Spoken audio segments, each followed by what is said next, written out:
Hello, IB. We're going to go into topic 14, which is actually your chapter 12 from your textbook. And one of our last large topics for SL that deals with vectors. So a lot of overlap now. We went through calculus that relates to physics and vectors as well. So if you're a physics student, you've probably seen a lot of this already, and now you can apply it in two places.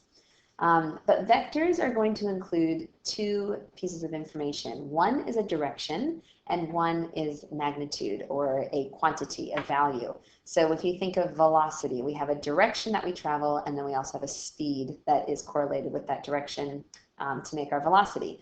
So here's just an example of what you might see with vectors. If we have a starting position, that we'll say is here, and we're traveling along this direction, we will call this direction A because the length tells us how far we go, and the direction, this northeasterly direction that the arrow is pointing in, will tell us our direction. So putting together the distance and the direction, we create this vector.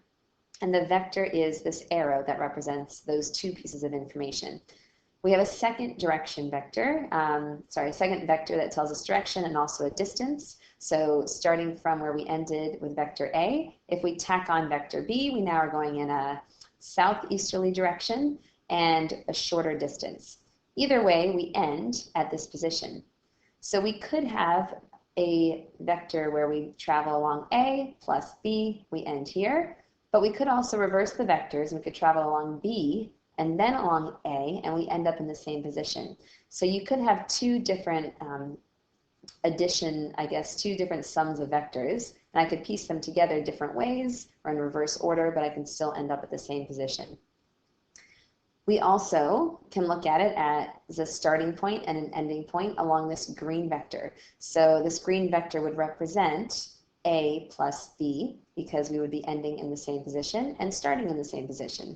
So just some things to keep in mind. We will get to the point where we start to draw our own diagrams using vectors, but this is just the idea of what we're trying to do is model our motion or model different things that we can with direction and magnitude. So just a little background information. Vector comes from the Latin word vehere, meaning to travel. We just discussed vectors are quantities that include both magnitude and direction. Magnitude being your quantity, whatever it is. So a couple examples would be velocity, which includes both speed and direction. Displacement tells you a distance that you've traveled, and it tells you a direction from your starting point. So negative for left, positive for right. Acceleration, again, tells you a direction and then how much you accelerate by. If you have a quantity that's only a scalar, so only the quantity piece, I guess, is your magnitude. If you don't have a direction, so then we're just talking about the magnitude. So for example, if you're only talking about speed, you don't include direction. If you're only talking about the distance traveled, not displacement, then you don't know which direction you moved from your original starting position. You just know that you've traveled a certain distance away from it. So very, very small details and small differences there, but there are some differences that we need to make sure we are using the correct terminology. And then what you guys did see an example of to start is that we use these directed line segments or arrows to show the direction and the magnitude. So that means we need a scale because the length of the arrow will tell us approximately how far or what the vector is, what the magnitude is worth. So if we're talking about velocity, the magnitude would tell us the speed. And so the length of the arrow would represent the speed. If we're talking about displacement, then the length of the arrow or the length of the vector would represent how far we've moved from our initial starting position. Just a quick example again, so you can have this to refer to in your head, is if we have a starting position, so let's say we start at the origin, and we're traveling in this northeasterly direction along this vector here, we're told that every centimeter represents 10 newtons. So we are looking at approximately 40 newtons, so we label it as 40 newtons. The 45 degrees is a bearing from the north, so that tells us what direction we're traveling in. So we can say we're traveling on a 45-degree bearing, so in a northeasterly direction, exactly northeast actually, and we are traveling 40 newtons. So you have the two pieces of information that come together represented in this one vector. So a few different types of vectors that we are going to be studying and just learning some of the notation and then the terminology for these types of vectors. We have a position vector. So a position vector will tell us where a location is. So for example, you have the position of point A from O, or from the origin. So that means we've started at O, the origin, we've ended at A, and now the position is represented by this vector. So it tells us where we terminate, basically. Where do we start? Where do we terminate? Some ways that you guys are going to see vectors written. You could be told the starting point and the ending point. So we start at O, we end at A. You could also just be given a one letter, which is bolded, and one letter bolded that will sit right here on the actual vector itself. So it's usually sitting right on the arrow. That can also be used to represent a vector. Or you could be given a lowercase a as well with a little squiggle on top.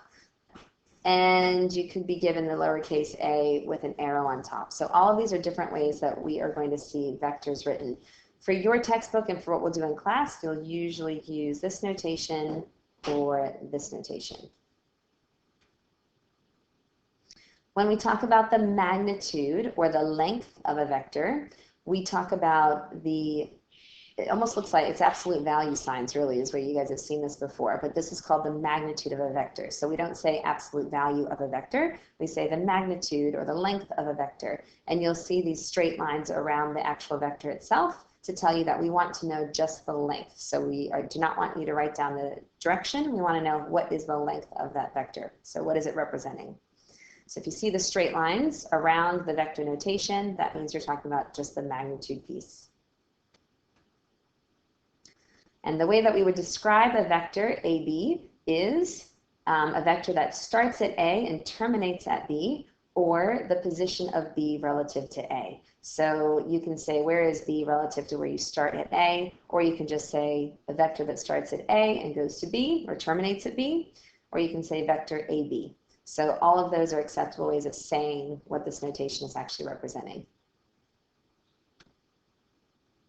So since vectors are very visual, we can talk about vector equality by looking at the direction and the length of the vectors. So since a vector includes both, we need to look at the direction and the magnitude. If both are equal, then we can say the vectors are equal. So for these two vectors here, vector A is given here, vector B is given here. If they are the exact same vector, which they are, then we can say, yes, they are equal, okay? They must have the same direction and the same magnitude, though.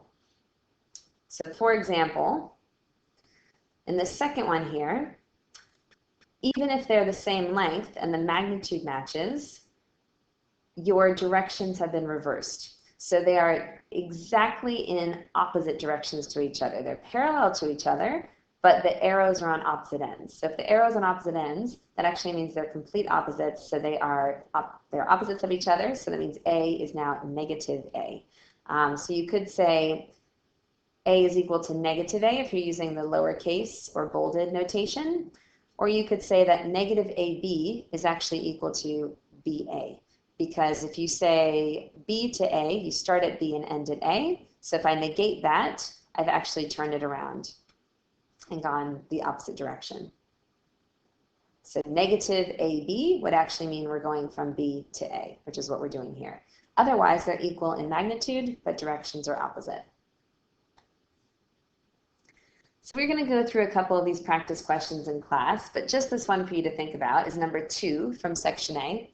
And it says the figure alongside consists of two equilateral triangles. So we already know if they're equilateral, all these vectors that are representing the sides of the triangles are going to be equal length. It says ABC lie on a straight line, so these along the bottom, and it says AB is equal to P, so we're just labeling it as vector P. AE is equal to vector Q, and then DC is vector R. So we have 3 vectors that were given, and then it says which ones are true. So decide if they're true or false. EB is R. So if we look at where EB is, E starts here, and B travels in this direction here. Is that vector equal to R? So is it the same direction, and is it the same length? Since it's an equilateral triangle, we know they are the same length, and they are traveling in the same direction because they are the same side of the equilateral triangle. So they're corresponding sides of equilateral triangles. So this brings back in some of our measurement and geometry chapters from previous years. So we can say that this one is true. With the straight lines around the vector, is the magnitude of P equal to the magnitude of Q? So if we look at the vector P here, is that length going to be the same as vector Q? And since, again, we know it's an equilateral triangle, yes, those magnitudes will be the same. And so we can say true. So take a look at the next four. See if you guys can decide whether you believe they are true or false and if you agree with them. And what we'll also be getting into next class is whether or not we can have a zero vector. So if we did have a zero vector, what would the length be? What would the direction be? What would happen? So can we actually discuss zero as a vector? All right. So just a quick introduction to vectors. Go ahead and consider these two questions, and we will see you guys in class. Have a good night.